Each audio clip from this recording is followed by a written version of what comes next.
सच्चिदानन्दरूपाय विश्वोत्पत्त्यादिहेतवे तापत्रयविनाशाय श्रीकृष्णाय चैतन्यं शाश्वतं शान्तं व्योमातीतं निरञ्जनं ज्ञानविन्दुकलातीतं तस्मै श्रीगुरवे नमः। सर्वं देवीमयं जगत्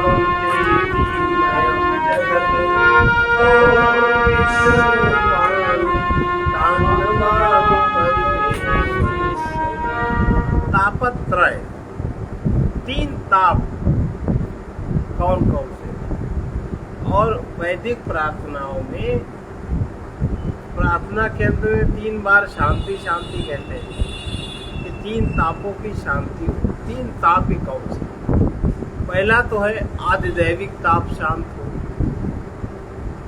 दूसरा आदि भौतिक ताप, तीसरा आध्यात्मिक ताप।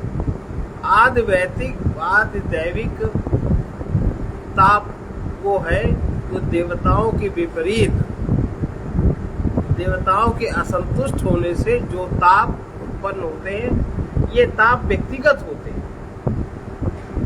आदिदैविक ताप देवताओं की प्रसन्नता से जो उत्पन्न होते हैं, जैसे आपके शरीर में जिन जिन देव शक्तियों का निवास है, आप जब उनके अनुसार आचरण नहीं करते तब वो देवता रुष्ट होते हैं, फिर वो ताप उत्पन्न होता है।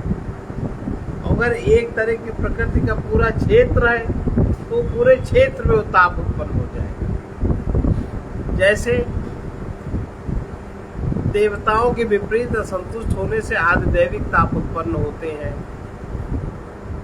और प्रकृति के प्रकोप, जो प्राकृतिक प्रकोप है वो आदि भौतिक ताप है। जैसे व्यक्ति का अहंकार रज्जुगुणी होना, तमोगुणी होना, इतना बड़ा होना, ये आदिदैविक ताप है। व्यक्ति में काम, क्रोध, लोभ की प्रवृत्ति बढ़ना, ये आदिदैविक ताप है। देवताओं की कृपा नहीं है, क्योंकि हाथ को स्वामी इंद्र जिसका काम लेना और देना, तो आप लीजिए भी और आप दीजिए। आँख का काम है देखना, तो आप देखिए भी, और बुद्धि का काम विचार करना, विचार भी करिए। वो नहीं करते। मन है, मन वायु तत्व का बना है, तो वायु देवता मन को चलाते हैं। मन का काम है कि आप उसको आप अच्छे काम में लगाइए, आप उसको सात्विक बनाइए, इसलिए आप सात्विक आहार करिए, आप अच्छी जगह विचरण करिए। ये सब आदिदैविक ताप है। अगर आप ऐसा नहीं करेंगे तो जो मन के देवता चंद्रमा है वो नाराज हो जाएंगे। अहंकार को आप ठीक अहंकार करिए। अहंकार से आप ठीक अहंकार का प्रयोग नहीं करेंगे तो अहंकार के देवता रुद्र हैं। रुद्र अप्रसन्न हो जाएंगे तो आपको नष्ट, आपका अहंकार इतना खराब हो जाएगा, इतनी अकड़ बढ़ जाएगी, इतने आप गलत हो जाओगे कि आपके अहंकार कहीं तृप्ति नहीं, वो देवता रुष्ट हो जाएंगे, तो उसके विपरीत क्रिया होने लगेगी। तो जिन व्यक्तियों में इस तरह के विकार आदि ज्यादा बड़े होते हैं, समझना चाहिए उनके देवता रुष्ट है, वो देवताओं की शाप से शापित हो गया उपरांत। और ये व्यक्ति समझता है कि हमको ऐसा, उनको ऐसा। पैर के देवता विष्णु है। अगर आप ठीक से अपने से बड़ों के चरणों को स्पर्श नहीं करेंगे, प्रणाम आप ठीक से नहीं करेंगे, तो आपको भगवान विष्णु का आशीर्वाद नहीं मिलने वाला। आपके जीवन में प्रेम की धारा बिल्कुल सूख जाएगी, आपके जीवन में वासना बढ़ जाएगी, विनम्रता चली जाएगी, अकड़ बढ़ जाएगी, औरत की गुलामी बढ़ जाएगी। अब आप झेलो। औरत, ऐसी औरत मिलेगी जो तुम्हें जला के रख देगी, हर स्तर से देख लो। कभी किसी अच्छे व्यक्तियों के क्या वो व्यक्ति पैर भी छूता है? हमारे तो पैर कभी नहीं छूते, हमारे तो पैर कभी नहीं छूते, आप भी छूते।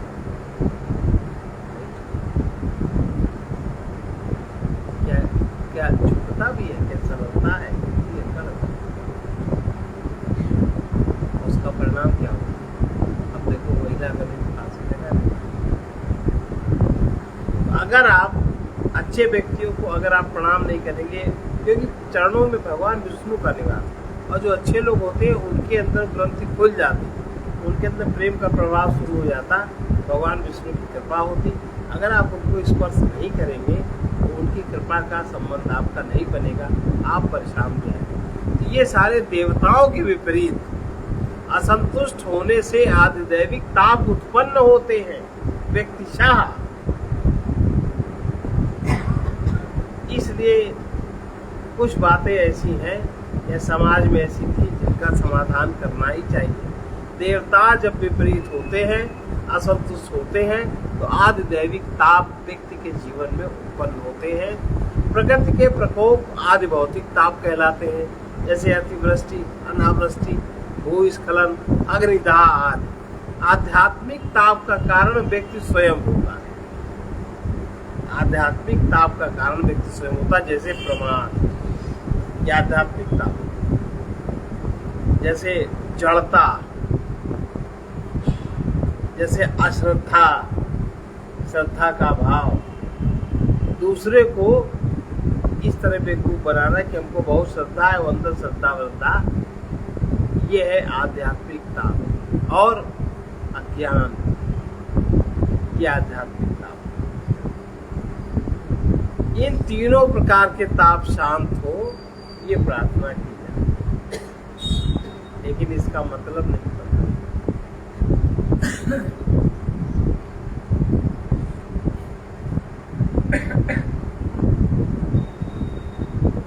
अब ये जैसे कि हम लोग अब अमृत बिंदु उपनिषद की शुरुआत हम लोग करने जा रहे हैं। कल पहला श्लोक संक्षेप में बताया था, आज उसी को आगे बढ़ाएंगे। ओम श्री परमात्मने नमः।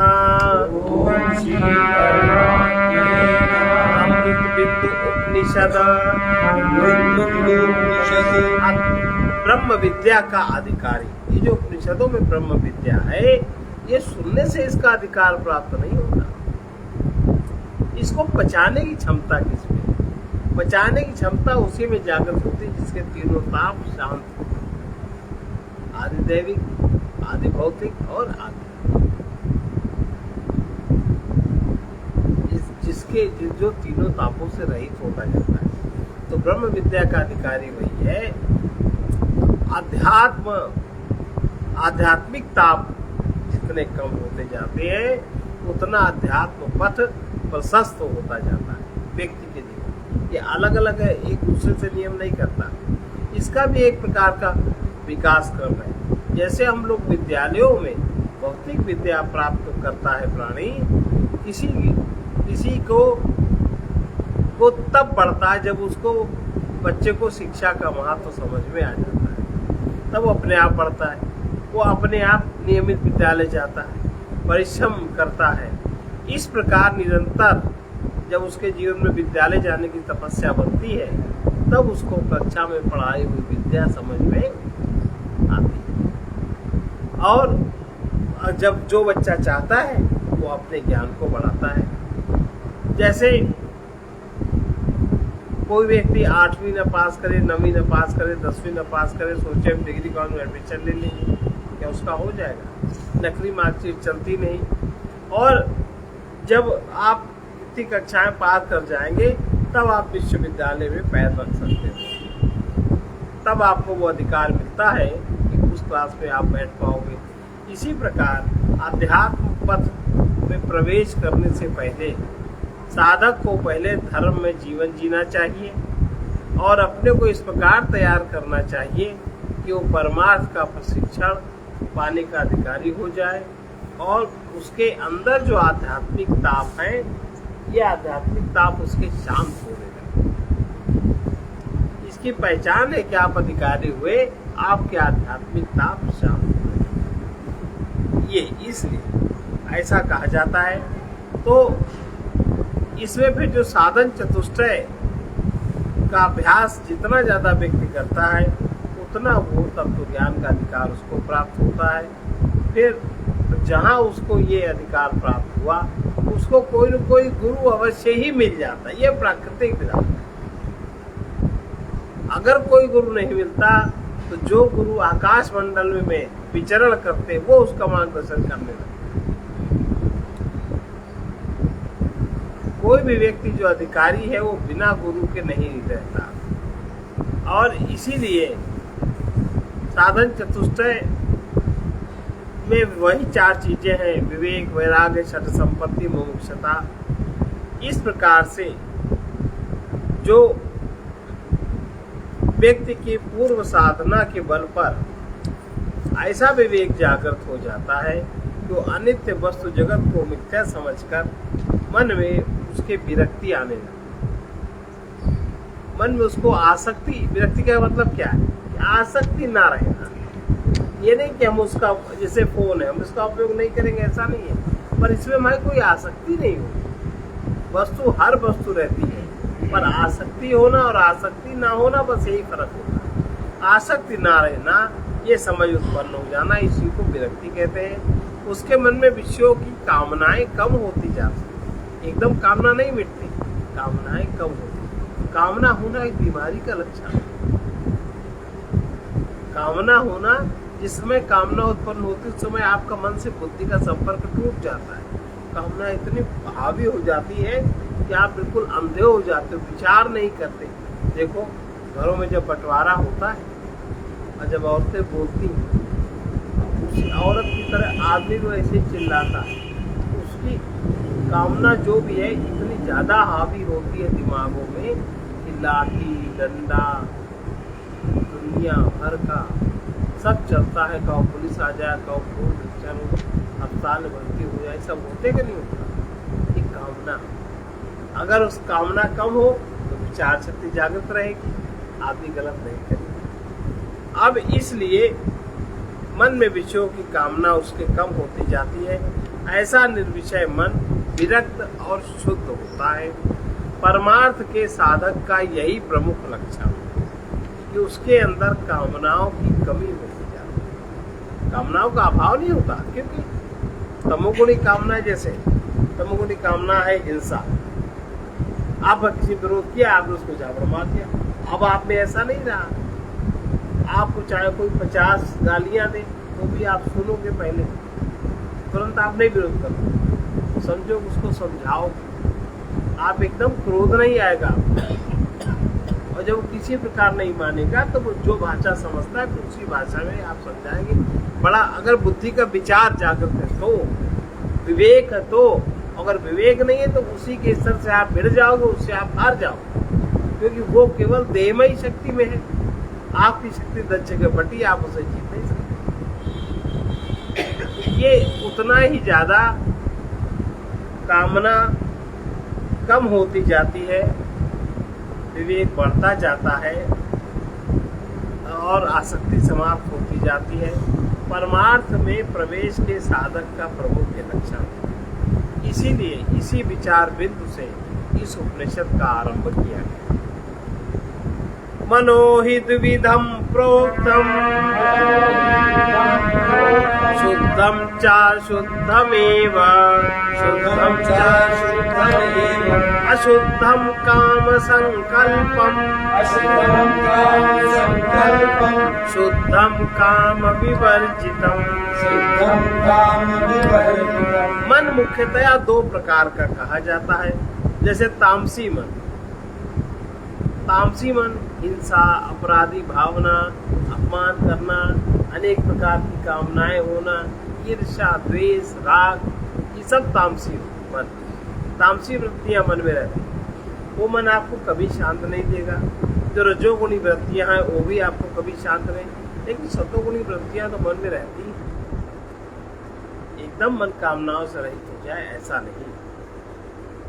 तो ये कामना से ग्रसित मन अशुद्ध होता है, और जो कामना जिसकी छूटती जा रही है, छूट गई, वो निष्काम मन शुद्ध होता है। मन की शुद्धता का विचार करने के पहले ये जानना आवश्यक है कि मन है क्या। हम लोग नहीं समझते कि मन है क्या, लेकिन हमारा ऐसा है, हमारा ऐसा है जो ऐसा हो रहा है। मन को समझने के लिए ये पता होना चाहिए कि मुख्य रूप से जो हम जिसको व्यक्तित्व कहते हैं, हमारे व्यक्तित्व में जो चीज निखार पा रही है उसके 3 तल है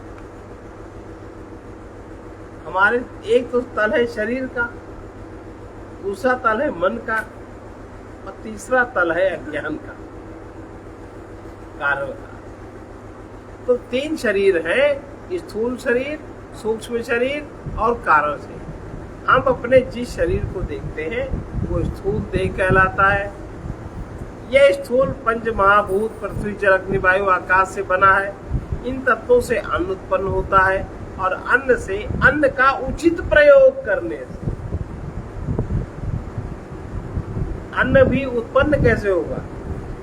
हर व्यक्ति अन्न उत्पन्न कर सकता है, तो प्रकृति उत्पन्न करती। जब आप प्रकृति का संयोजन प्रकृति के हिसाब से करेंगे, अब अन्न का बीज आप यहाँ डाल दे उगेगा, जहां तहां डाल दे उगेगा, सर्दी गर्मी ज्यादा कम कर दे उगेगा। तो जो प्राकृतिक नियम है, उसका जो नियम है उस विधान से आपको चलना पड़ेगा, तब अन्न उत्पन्न होगा। वही जब ये तत्वों से अन्न तो उत्पन्न होता है, लेकिन उसका विधि और निषेध लागू करने से उत्पन्न होता है। और अन्न से शरीर भी उसी नियम से उत्पन्न होता है।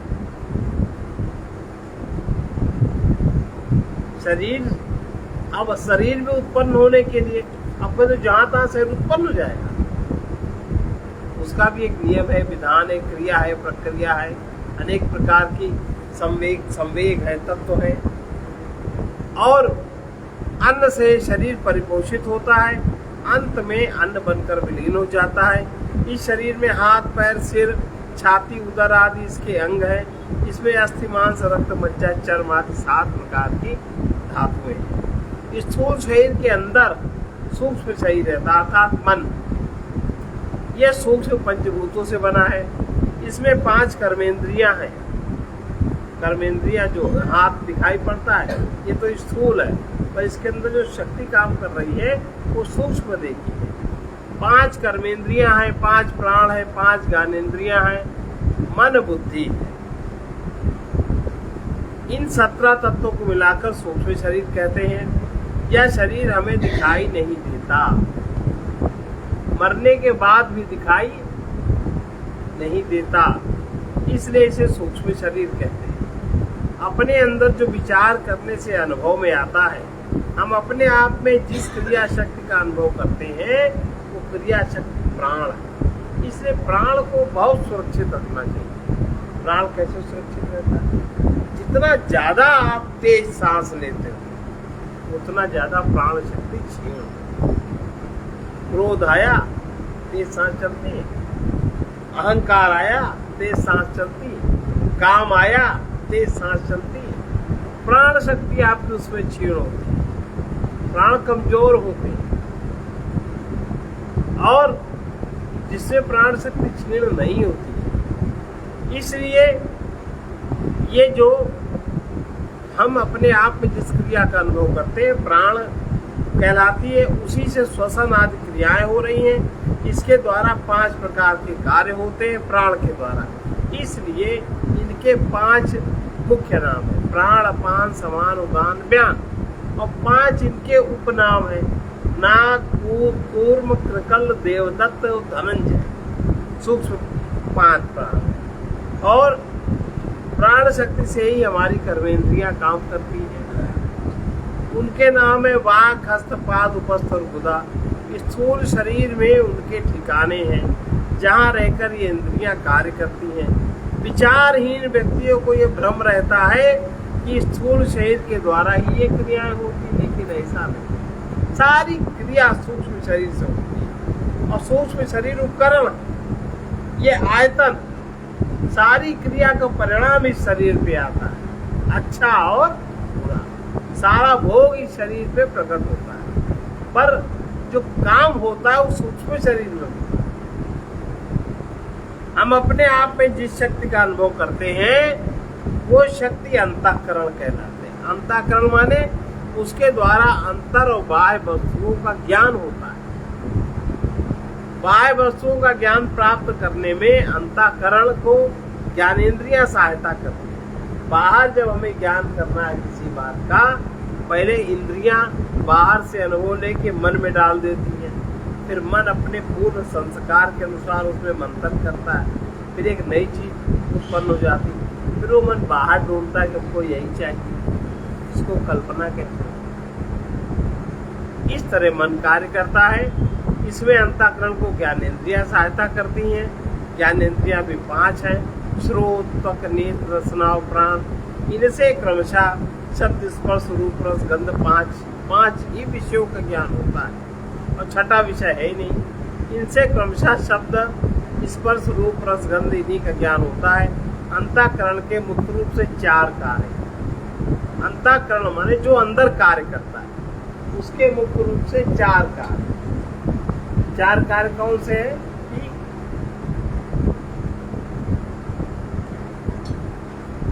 नंबर 1 कार्य, मन इंद्रियों से ज्ञान प्राप्त करता है। मन को अपने आप ज्ञान नहीं होता, इंद्रियां जो देखती हैं, सुनती हैं, स्पर्श करती हैं, बाहर विषय उसी का ज्ञान मन को। इससे ज्यादा मन की ज्ञान की क्षमता नहीं है। और फिर बुद्धि उस प्राप्त ज्ञान पर विचार करती है। अगर वासना बड़ी प्रभावी नहीं, तमोगुणी तम वृत्तियां नहीं है मन में, तो बुद्धि उस पर विचार करती है। अहंकार उस ज्ञान में अपना अहम भाव रख लेता है और चित्त में वो ज्ञान संग्रहित हो जाता है, संस्कार बन जाता है, बिंदु के रूप में सब संग्रहित हो जाता है। अब अपने अपने स्वभाव को कोई व्यक्ति नहीं जानता। सच में हम लोग इतने अंधे हैं, हम लोग कुछ नहीं जानते, और जो कुछ नहीं जानते उनकी दृष्टि हमेशा पर में रहती। हमें नहीं पता हमारा स्वभाव क्या है, हम किस स्वभाव को लेके जन्म हुआ मेरा, क्या हमारी प्रकृति, उसे कारण शरीर कहते हैं। स्वभाव को कारण शरीर कहते हैं, स्वभाव को प्रकृति भी कहते हैं, कारण शरीर। और कारण शरीर हम लेके पैदा हुए, हमें पता ही नहीं है कारण शरीर कैसे बना और कारण शरीर किस प्रकार कार्य करता है, कारण शरीर से क्या होता। और ये इस बात को ना जानने के कारण हम दूसरे पर कितना शोषण करते हैं। हर एक से अपनी बात मनवाना चाहते, ना माने तो बच्चा तो चिल्लाते, आंखें निकाल निकाल दौड़ते, जैसे हम उसको भी गर्दन उसकी रगड़ देंगे। बच्चों के साथ लोग जैसा व्यवहार करते, जिस तरह डांटते हैं, कुत्तों की तरह डांटते हैं। हमने देखा लाल लाल आंखें निकाल के बड़ी भयानक 5 वर्ष 7 वर्ष का बच्चा बड़े भयानक तरह से डांटते, बच्चा सहम जाता है। कितना बड़ा पाप है, उसका विकास नहीं हो पाता। हम अपनी प्रकृति को नहीं समझते, क्योंकि हमारी बात नहीं मानता, वो अपनी प्रकृति से मजबूर है, हम अपनी प्रकृति से मजबूर है। उसका तो शरीर छोटा, उसको उतना ज्ञान नहीं, लेकिन आपका शरीर तो इतना बड़ा नहीं समझ, दौड़ते हु करते रहते, कितने कर्म बन जाते, फिर पुनः वो कर्म संचित हो गया कारण शरीर। कारण शरीर कहते हैं उसको। ये सूक्ष्म शरीर और स्थूल शरीर का कारण है, उसी से सूक्ष्म शरीर उत्पन्न हुआ, उसी से आपका स्थूल शरीर बना। हमारी प्रकृति के सांचे में ढलकर हमारे 5 भौतिक स्थूल शरीर का रूप निर्मित होता है। हमें जो आज रूप मिला, सुंदर, खराब, काला, गोरा, ये सब कारण शरीर के सांचे में ढल के आया है बाहर, और इसी आकार का सूक्ष्म शरीर है, एक्सीडेंटल नहीं है। यह है नियम।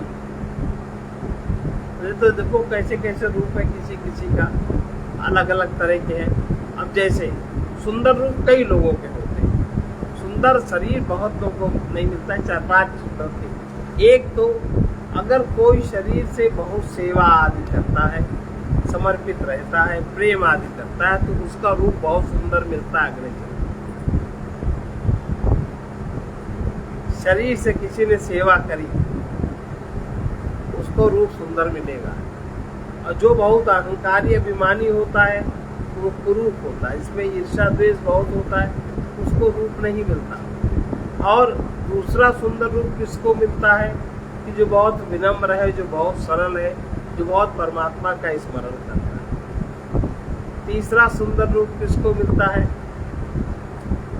जो कालगल्स होती ना, बेस्याएं होती, ये अपने रूप से ही तो सेवा करती है, तो इनको भी रूप सुंदर, बल्कि प्रकृति फर्क, इनको भी रूप सुंदर मिलता। बहुत से लोग को देख लो, रूप उनका बड़ा सुंदर होता और वृत्ति उनकी बड़ी खराब होती। इसका मतलब ये वहां से उठ के आई है और वही चीजें चाह रही है। यहाँ उसको बनाया जा रहा पतिव्रता, यहाँ कराया जा रहा उसको प्रेम, वो तो उसने किया नहीं, जाना नहीं। तो वो जो उसकी वृत्ति है, तो वो उसी में वही वृत्ति जग रही है, जग रही है ना, उससे आप उसको हटा नहीं सकते। कैसे आप सिखा सकते? और वो बड़ा सुंदर है। ये जिनमें क्रोध आदि नहीं है, काम आदि नहीं, वो भी बड़े सुंदर होते हैं। बाकी जितने ज्यादा कामी, क्रोधी, लोभी, मोही, बड़े कुरूप होते हैं। हिंसा, घृणा वाले, इनको सबको रूप। और जो स्वर्ग से आए हुए जीवात्मा होते हैं, वो उनको भी रूप सुंदर होते हैं। उनका स्वभाव बड़ा विनम्र मधुर होता है। लेकिन जो नरक से आए जीवात्मा होते हैं, वो ईर्ष्या, द्वेष, कलह, क्रोध, महत्वाकांक्षा, दूसरे को देख के गड़बड़ करने वाले, चोर उचक्के, ये सब होते नरक से आए। वो वैसे ही विक्षिप्त रहे। तो रूप सुंदर मिलते हैं 5 कारणों से। वही कह रहे हैं कि बुद्धि उस पर विचार करती है, अहंकार उस ज्ञान में अहंग भाव रखता है, चित्त में वो ज्ञान संग्रहित हो जाता है। हम अपने स्वभाव को भी जानते हैं, वही हमारी प्रकृति है, उसे कारण शरीर कहते हैं। यह सूक्ष्म और स्थूल शरीरों का कारण है। हमारी प्रकृति के सांचे में ढलकर हमारे 5 भौतिक स्थूल शरीर का रूप निर्मित होता है। हम सबके मन बुद्धि भी एक से नहीं है, एक से है कई तरह की मनुष्य सब एक है, मन बुद्धि भी एक से नहीं है। उनकी भिन्नता का कारण हर व्यक्ति की भिन्न प्रकृति है, उसका स्वभाव है, वो जो उसको मिला, वो जो लेके आया है। यह प्रकृति भी 3 प्रकार की है, सात्विक प्रकृति, राजस प्रकृति और तामसी प्रकृति। सत्व, रज, तम ये गुण कहलाते हैं। ये गुण जीव के लिए रस्सी के समान बंधनकारी है और ये गुण कोई अच्छी बात नहीं है, इसीलिए इनको गुण कहते हैं। इन्हें अच्छाई नहीं समझना चाहिए। तमोगुण का लक्षण है आलस्य, प्रमाद, निद्रा और जड़ता। प्रमाद वश हम विचार नहीं करना चाहते, प्रमाद वश हम सुने हुए को दोहराना नहीं चाहते, प्रमाद वश हम मोह पर विचार नहीं करना चाहते, हम लोभ पर विचार नहीं करना चाहते। ये भय, वो हमारी पकड़ छूट जाएगी, तब हम क्या करेंगे, ये भय होता है। तो प्रमाद, आलस्य, फिर निद्रा, फिर जड़ता। जड़ बुद्धि बनी रहती। भले आपका शरीर 80 वर्ष का हो जाए, पर बुद्धि आपकी जड़ है। कोई आपसे सही बात आपकी कह दे तो आप बर्दाश्त नहीं कर सकते। ये तो रजोगुण, तमोगुण के लक्षण है। अब हम अपने मन बुद्धि में इनका प्रभाव तो देख ही सकते। प्रमाद है, आलस्य है, प्रमाद, आलस्य और निद्रा है और जड़ता है। अब जैसे किसी किसी का होता है, जहां बैठा वहां सो गया, सत्संग बैठा सो गया, जैसे अमिता जैन हो सो ही जाती। अब कितना था तामसी प्रकृति में, तमस कितना, ये प्रकृति में तमस दर्शाता है। तो उसका वो साधन नहीं है जो साधनों करती है। तमस मिटाने की साधना दूसरी है। अब हम अपने मन बुद्धि में इसका प्रभाव साक्षात देख सकते हैं। अब जो रजोगुण का स्वभाव, ये देखो कारण सहित की बात हो रही है। कारण सहित जो हमारा स्वभाव है, किसी का स्वभाव रजोगुणी होता है, किसी का तमोगुणी। तो ये आलस्य, प्रमाद, निद्रा और जड़ता उसमें बहुत हुई। ये जो क्षुद्र व्यक्तित्व के स्वामी है, शूद्र जिनको कहते हैं, उनमें ये गुण ज्यादा पाए जाते हैं। उन्हें विचार नहीं करना, उन्हें सो जाना है। सही से मेहनत करेंगे, उन लोगों को चिंता भी नहीं होती। अब दूसरा है रजोगुण का लक्षण, जिनकी रजोगुणी प्रकृति होती, ज्यादातर प्रकृति रजोगुणी होती। रजोगुणी प्रकृति में विषयों की तृष्णा होती, विषयों की तृष्णा, चाहे जितना उसके सामने भोग होए, पर उसका मन कभी तृप्त तृष्णा न जीवेम स्वयमेव जीर्णा, वो स्वयं जीर्ण नहीं होती, वो मनुष्य को जीर्ण कर देती है। ये है रजोगुण। रजोगुण का लक्षण है विषयों की तृष्णा होना। वो एन केन प्रकार अपनी तृष्णा की पूर्ति में ही सारा धन खर्च कर देगा, सारा अधिकार खर्च कर देगा, सारी जिंदगी खर्च कर देगा।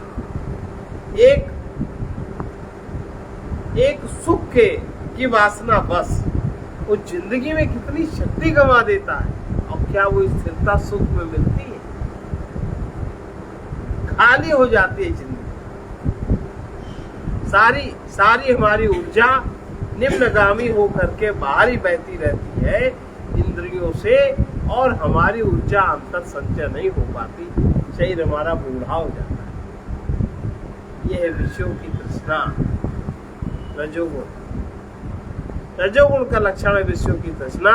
तृष्णा के कारण व्यक्ति व्यग्र रहा करता है, हमेशा परेशान, कुछ करना, कुछ बाकी रह गया, क्या करें, कैसे करें, मतलब शरीर भी उसका स्थिर नहीं रहता, 2 क्षण शांत नहीं बैठ सकता, व्यग्रता। और दूसरा लक्षण है चिंता। जो जितना ज्यादा व्यग्र होगा उतना ज्यादा चिंतित होगा, जो जितना चिंतित होगा उतना उसको भय होगा, जितना भय होगा उतना उसको लोभ होगा, जितना लोभ होगा उतना उसको क्रोध होगा। भाई लोभ जब खींचेगा क्रोध आएगा, और उतना क्रोध आएगा उतने उसको अंदर हिंसा पनपेगी, और हिंसा पनपेगी तो स्वाभाविक है जो उसके विकारों में बाधक है उसको कष्ट देगा। ये विकार मन में उत्पन्न होते हैं तृष्णा के कारण, जो कि रजोगुण का लक्षण है। रजोगुण का लक्षण है विषयों की तृष्णा। ये एक प्रकृति इस तरह की होती है।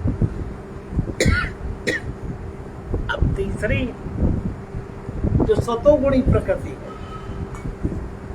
सतोगुणी प्रकृति का क्या लक्षण है?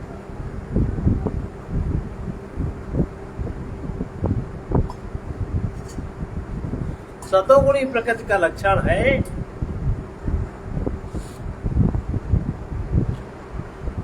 शांत। सब जिसकी प्रकृति सतोगुणी है वो शांत होगा, उसका सकल सूरज चेहरा रिलैक्स रहता है। और रिलैक्स का परिणाम क्या होता है? वो सुखी होता है। वो जिस चीज को खाएगा, विषयों को भी भोगेगा, खाएगा, उसको संतोष हो जाता है।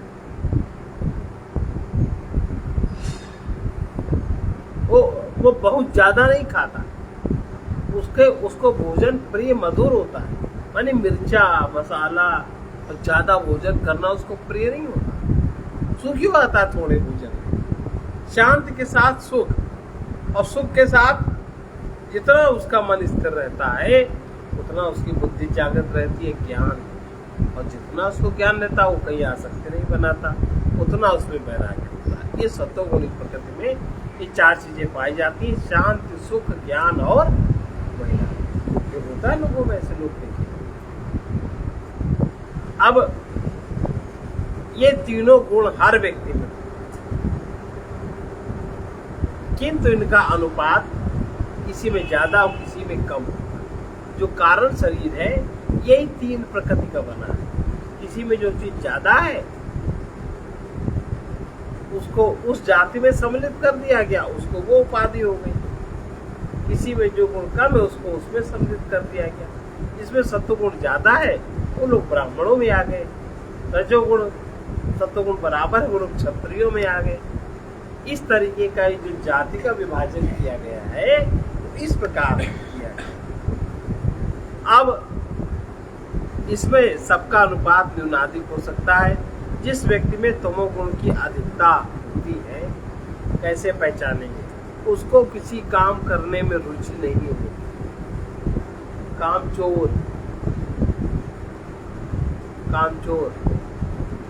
कामचोरी तमोगुण का लक्षण। काम नहीं करना चाहता, ऐसा व्यक्ति नरक जाता है। वह नया काम कुछ कर ही नहीं रहा, घर में भोजन भी नहीं बनाना चाहता, अपना भी काम नहीं करना चाहता, उसे न काम करने में रुचि होती है और न उसको ज्ञान प्राप्त करने में रुचि होती है। वो अपने में ही झंझन झंझन झंझन झंझन लगा रहता है, सुनना समझना नहीं चाहता। ये तमोगुणी है। वो पशु की तरह मूढ़ होता है और दास्ता का जीवन जीता है।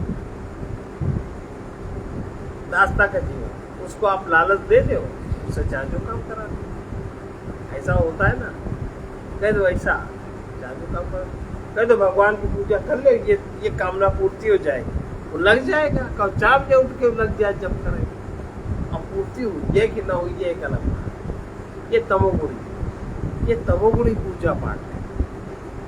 दुर्गा जी का समय आएगा जब नवरात्र, तो देखो कैसे माताएं व्यर्थ में कलश कलश कलश अल्लाह बचा दौड़ी दौड़ी जाए, क्या मतलब है, कुछ पता हो है?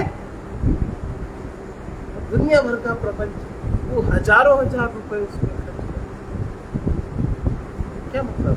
वही क्रिया वही साधना तो 25 साल से 50 साल कितने पैसे, उसका परिणाम भी दिखना चाहिए। वो पशु की तरह मूढ़ता और दास्ता का जीवन जीकर अपने को नष्ट करता रहता। रजोगुणी मनुष्य को कर्म करने में रुचि होती है, वो बहुत कर्म करता है, क्योंकि वो अधिकाधिक शारीरिक सुख और इंद्रिय भोग चाहता है। अधिकाधिक शारीरिक सुख चाहता है और इंद्रियों का भोग चाहता है, इसलिए वो काम में ही लगा रहता है। उन्हें प्राप्त करने के लिए वो भौतिक शिक्षा भी, पढ़ाई लिखाई भी करता है। भौतिक रूप से खूब पढ़ा लिखा होता, खूब धन कमाता, और उससे कह दो कि तुम आध्यात्मिक विद्या पढ़ो या तुम करो, तो कहता नहीं, ये सब तो ऐसे ही है, ये सब बेकार की बात है। किंतु उसे अध्यात्म विद्या में बिल्कुल रुचि नहीं होती, और वो न भौतिक विद्या की अपूर्णता समझते हैं वो लोग, और ना वो अध्यात्म विद्या की महिमा समझते हैं। वो केवल लोभ वृत्ति की महिमा समझते हैं, जिससे उनको धन मिले, भौतिक सुख मिले, सुविधा मिले, आराम मिले, लोग उनको बड़ा, इतना उनको भाव होता है, और तीसरा भाव नहीं। रजोगुणी मनुष्य में विषय सुख की मात्रा प्राप्त कर लेने पर भी खूब उसको मिल जाता है। आजकल जितने भी इंजीनियर पढ़ने वाले लोग जब अमेरिका चले आते हैं, दूसरी कंपनियों को पैसा कमा देते हैं, ये सब रजोगुण के तामसी स्तर के लोग हैं। तभी उधर ही खींच रहे हैं जहाँ तमस है। तमस माने आध्यात्मिक अज्ञान, अमेरिका, इंग्लैंड, पश्चिमी देश, जहाँ तमस है इनका आकर्षण उधर ही। विषय सुख बहुत मात्रा में प्राप्त कर लेने पर भी उनके अंदर भय बहुत रहता है। कोई उनको जन्मपत्नी बता दे तुम्हारे लड़के का ये दुर्योग लग रहा है, पागल हो जाते हैं, यानी क्या क्या करने को तैयार हो जाते हैं। कितने भयभीत होते हैं, तुम्हारे को ऐसा हो जाएगा, पागलों की तरह, और लोग खूब ठगते भी रहते हैं, यानी क्या क्या करवाते। चिंता उन्हें बहुत होती है। भय और चिंता के कारण, भय, चिंता, लोभ, इन तीन वृत्तियों के कारण वो जीवन में कभी सुख और संतोष नहीं पाते। हमेशा वो दुखी रहते, हमेशा उनमें अभाव रहता। सत्वगुणी व्यक्ति में ज्ञान के प्रति रुचि होती है, वो विचार करना जानता है, उसे जगत और जीवन के रहस्य को समझने की इच्छा होती है, वो शीघ्र ही भौतिक जीवन की पंगुता को समझता है, बहुत जल्दी समझता है कि शरीर जन्म लिया तो मर जाएगा। जिसकी पकड़ सतोगुणी है अंदर से, उसको भीतर से ये बात समझ में आती है कि ये ऐसा भी हो सकता है। जैसे किसी बच्चे ने, कोई बच्चा 5 वर्ष का बच्चा, उसने किसी की डेड बॉडी दी। एक बच्चा है डर गया, उसके माता पिता ने छिपा दिया। एक बच्चा है डरा नहीं, दुखी है।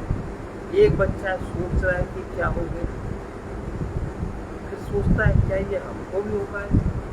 अगर उस समय उसको कोई बताने वाला मिल जाए, उसको उसी बात में क्या होता है। सोचा, उसने पूछा ये क्या हो गया, कैसे हम भी हो जाएंगे, हमें भी लग रहा है कि हाँ तुम भी जाओ। बस उसका वो अज्ञान का पर्दा, एक कारण शरीर में प्रकृति उसी प्रकार की होती है। और जो छोटे छोटे बच्चे हैं 3 साल से लेकर 7 साल तक के बच्चों का जीवन देखिए, उनमें वही प्रेरणा देखी जाती है, वही प्रेरणा देखी जाती है। जैसे उस दिन आपने देखा ताली बजाने का स्टाइल, ये कारण से बाजा की बटन दबाने का स्टाइल आपने देखा। अभी इससे कोई ये नहीं दबा पाएगा, वो नहीं दबा पाएगा, है ना। और कितने बार उसने ऐसे ऐसे किया, जैसे बजाने वाले करते हैं एक साथ, और है तो मैं 2 साल 4-5 बज जाते। ये संस्कार, ये कारण शरीर की प्रकृति, अब जो है प्रकृति वो उबल रही है। अब धीरे से 5-6 साल में एकदम उसकी जीवन की स्थिरता उधर ही बनने लगी, बन जाएगी। अब जहाँ है, जिस घर में, जिन लोगों के बीच में कोई बाधा तो डालते नहीं, बनेगी, लोग सहायता करते हैं, आगे बढ़ जाएगी। इसलिए रजोगुणी मनुष्य के मन में विषया शक्ति रहती है, उसके कारण मन बहिर्मुखी रहता है, अशांत रहता है, भयभीत रहता है, उसका मन चिंतित भी रहता है। इस प्रकार का मन अशुद्ध मन कहलाता है। ऐसा मन जिसका है वो मन अशुद्ध है। और पूजा पाठ इससे किया जाता है कि मन शुद्ध हो, भगवान मिले ऐसा नहीं है, अंतःकरण शुद्धि के लिए पूजा पाठ किया जाता है। इन दोषों से रहित जब मन सत्वगुणी होता है तो उसे शुद्ध मन, सत्वगुणी मन को शुद्ध मन कहते हैं, रजोगुणी मन को अशुद्ध मन कहते हैं, और तमोगुणी मन को जड़ मन। शुद्ध मन में ही साधन चतुष्टय के लक्षण प्रकट होते हैं, करने नहीं पड़ते। जितनी शुद्धता बढ़ती जाती है उतना उसमें ज्ञान वैराग्य जागृत होता जाता है, और उनसे संपन्न व्यक्ति वेदांत ज्ञान का अधिकारी होता है। अब जहाँ संकल्प से उत्पन्न, हर जगह काम की निंदा की गई, जो संकल्प से उत्पन्न काम है उसकी निंदा की गई। संकल्प से उत्पन्न सब कामनाओं को पूर्णता, सब कामनाएं ऐसे नहीं छोड़ी जाएंगी। एक कामना होती, संकल्प आप करते हो कि हमें ऐसा ही करना है। एक है स्वाभाविक, कुछ नहीं है, अगर आ गया मन में ऐसा हो जाए तो कर दिया, नहीं तो नहीं कर दिया। तो जो काम संकल्प है, काम संकल्प से उत्पन्न, उनको छोड़ना पड़ता है। विषयों की कामनाएं 2 प्रकार की होती हैं, एक जीवन धारण करने की सहज कामना, और दूसरी विषयों को सुखदायी समझकर इंद्रिय भोग के लिए उसकी कामना करना। पहले प्रकार की कामनाएं तो निर्दोष है, सत्वगुणी कामनाएं तो निर्दोष है। उदाहरण के लिए भूख प्यास लगने पर अन्न जल की कामना होती है, चाहिए भूख प्यास, और उसे पूरा करने में कोई दोष भी नहीं है, परिश्रम भी करना चाहिए। किंतु जब ऐसे अन्न की कामना होती है कि जो स्वाद इंद्रिय को सुखदायी, स्वाद के पीछे लोग खा लिया फेंक देते, स्वाद के पीछे लोग मारपीट करने लगते हैं, घरों में भोजन अच्छा न बने, क्या क्या नाटक होता है। ये सब काम संकल्प से उत्पन्न कामना है। तो संकल्प से उत्पन्न हुई कामना दूषित है, इससे मन अशुद्ध है। संकल्प जन्य कामनाओं में अनेक दोष होते हैं। यद्यपि विषयों में सुख भाषित होता है, किंतु उन जड़ पदार्थों में सुख होता है नहीं, केवल भ्रम रहता है। उनकी कामना आदि से अंत तक मन को अशांत रखती है। विषय नश्वर होने के कारण समाप्त हो जाने पर दुख देते हैं। विषय भोग से संचित कर्मों की वासना बन जाती है, जो जीव के लिए बंधनकारी होती है। वासनाएं पुनर्जन्म तथा जरा व्याधि मृत्यु का कारण है। इस प्रकार नाना प्रकार के दुखों के मूल कारण, नाना प्रकार के दुखों का मूल कारण ये कामनाएं, ये दूषित कामनाएं हैं, अशुद्ध कामनाएं हैं। इसलिए संकल्प जन्य कामनाओं का त्याग करना चाहिए, और सहज कामना का त्याग हो नहीं सकता, उसकी पूर्ति करनी चाहिए। संकल्प जन्य कामना का त्याग करना चाहिए। त्याग कर मन को शुद्ध रखने की विविध साधनाएं करनी चाहिए, तब सत्यबोध जागृत होता है। अब इसका दूसरा स्वर, मन एव मनुष्याणां कारणं बन्ध बन्धाय विषयासक्तं मुक्तं निर्विषयं स्मृतं। मन ही मनुष्य के लिए बंधन और मन ही मोक्ष का कारण है।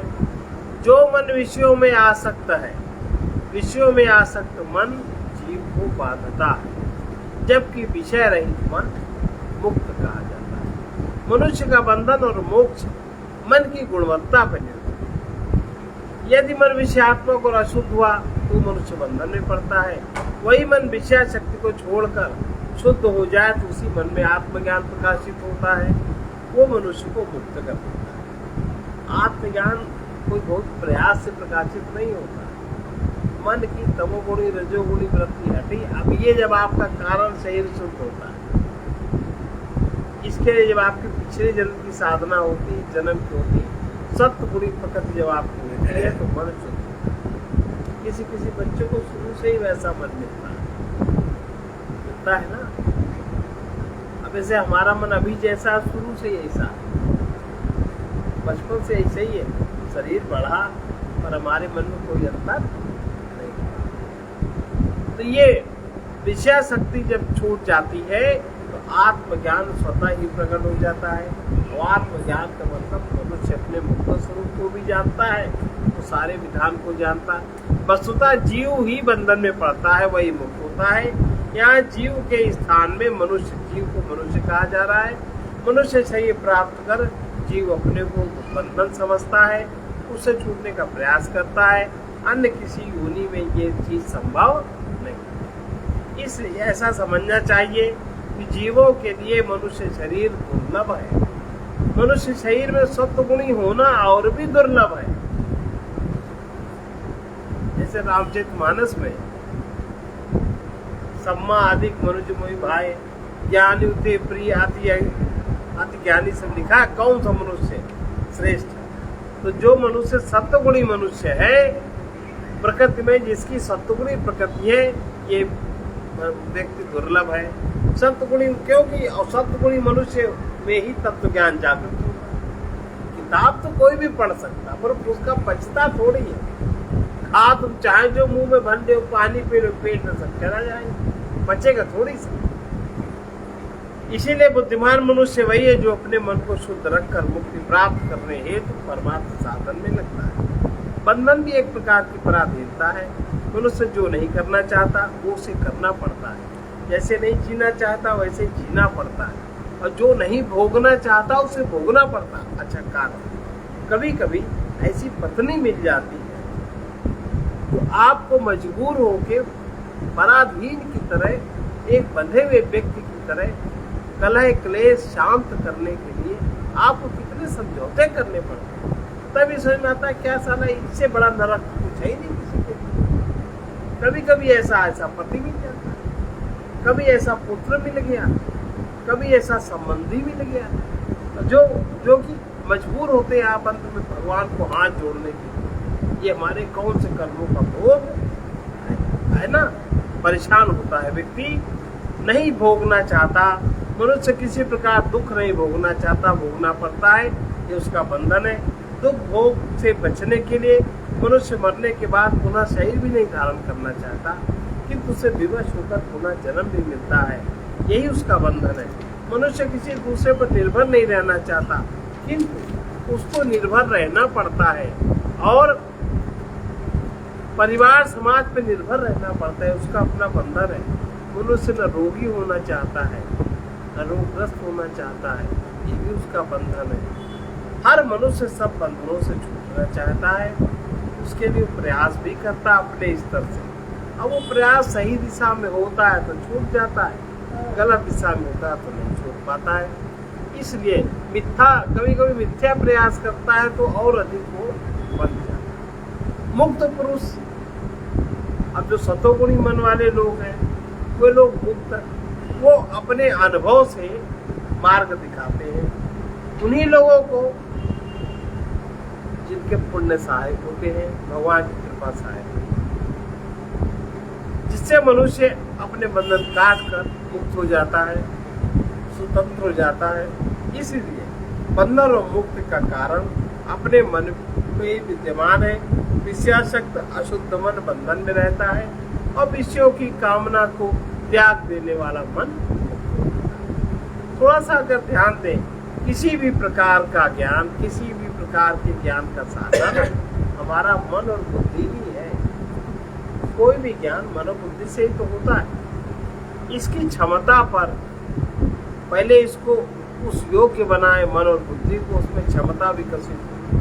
मन में एक ही क्षमता है कि विषय ग्रहण हो जाए, विषय ग्रहण हो जाए। बुद्धि में एक ही क्षमता है कि नोटें गिनते रहे, वही विचार करते रहे, ये कैसे मिले, कैसे रक्षा हो, यही सोचते रहे। उसकी क्षमता को पहले बढ़ाना होता है, भरोसा रखा जाता है। और फिर ज्ञान की कई कोटि है। इसका विकास कम स्थूल से सूक्ष्म की ओर, बाहर से भीतर की ओर है। लौकिक ज्ञान का ये नियम अध्यात्म ज्ञान में भी है। अपने स्थूल शरीर को हम सब जानते हैं। सूक्ष्म शरीर कारण शरीर को समझने में कठिनाई होती है, क्योंकि वहाँ सूक्ष्म शुद्ध बुद्धि की आवश्यकता है। कारण शरीर का स्वरूप तो बहुत ही प्रयास करने पर लोगों को समझ में नहीं आता, जबकि कारण शरीर है। इसलिए आत्मा या परमात्मा तो और भी सूक्ष्म अति सूक्ष्म तत्व से परे, वो हृदय की अंतर गुहा में छिपा है, पर समझ में कभी, क्योंकि कारण शरीर की जागृति नहीं। परम सत्वगुणी व्यक्ति में ही ऐसी बुद्धि जागृत होती है। बुद्धि के सत्वगुण की प्रधानता तभी होती जब वो रजोगुण तमोगुण से मुक्त हो। रजोगुण का विक्षेप न हो, तमोगुण की जड़ता बुद्धि में न कलुषित करती हो, इसमें तब बुद्धि जागृत होती। कठोपनिषद का बहुत बढ़िया श्लोक कहा, ना विरतो दुश्चरिता, ना दुश्चरिता, ना शांतो न समाहिता,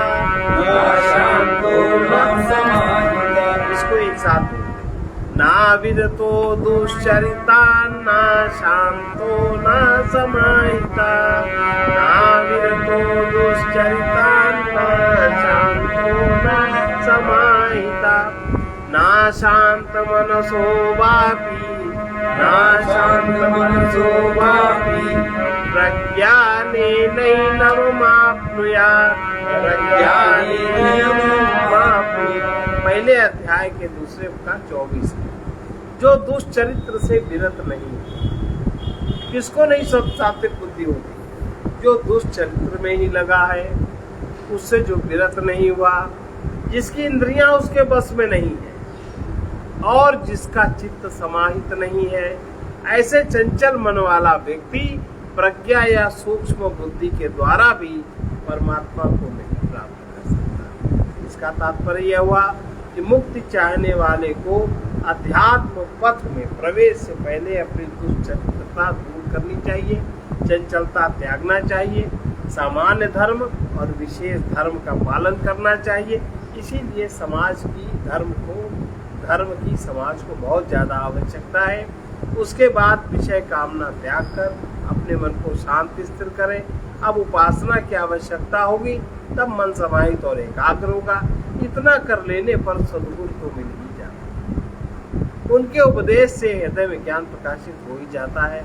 अशांत मन से उसकी प्राप्ति नहीं होती। यदा सर्वे प्रमुच्यन्ते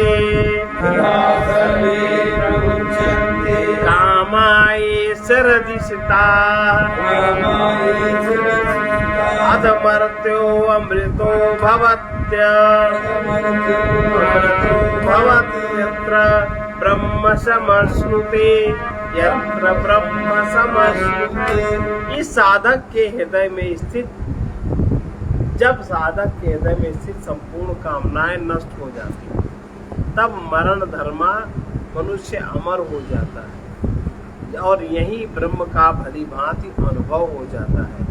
इस प्रकार सभी शास्त्रों में कामनाओं के त्यागने की शिक्षा दी गई है।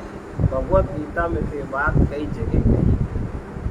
अब तीसरा श्लोक,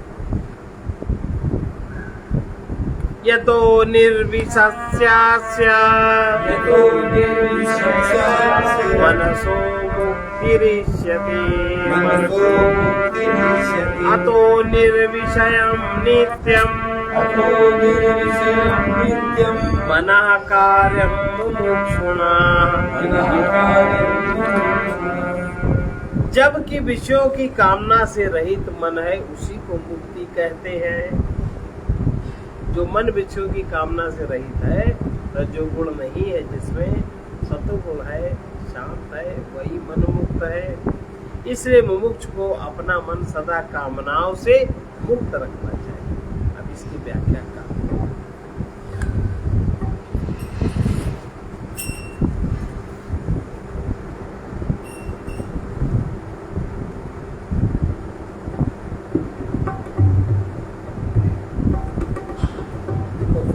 का गीत है कि किस तरह से जीव का मन परमात्मामय होता है। प्रभु तुम ही मैं हो रहे हम, प्रभु तुम ही मैं हो रहे हम, प्रभु तुम ही मैं हो रहे।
Hare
जागते हैं और स्वप्न में ही सोते हैं।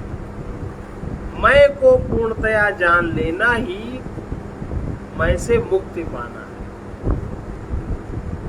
अतः मैं को जानो, जो अभी है यही है, उसे भविष्य के लिए क्यों टालते हो? प्रभु उन्हीं के लिए है जो प्रभु के प्रति उपस्थित है।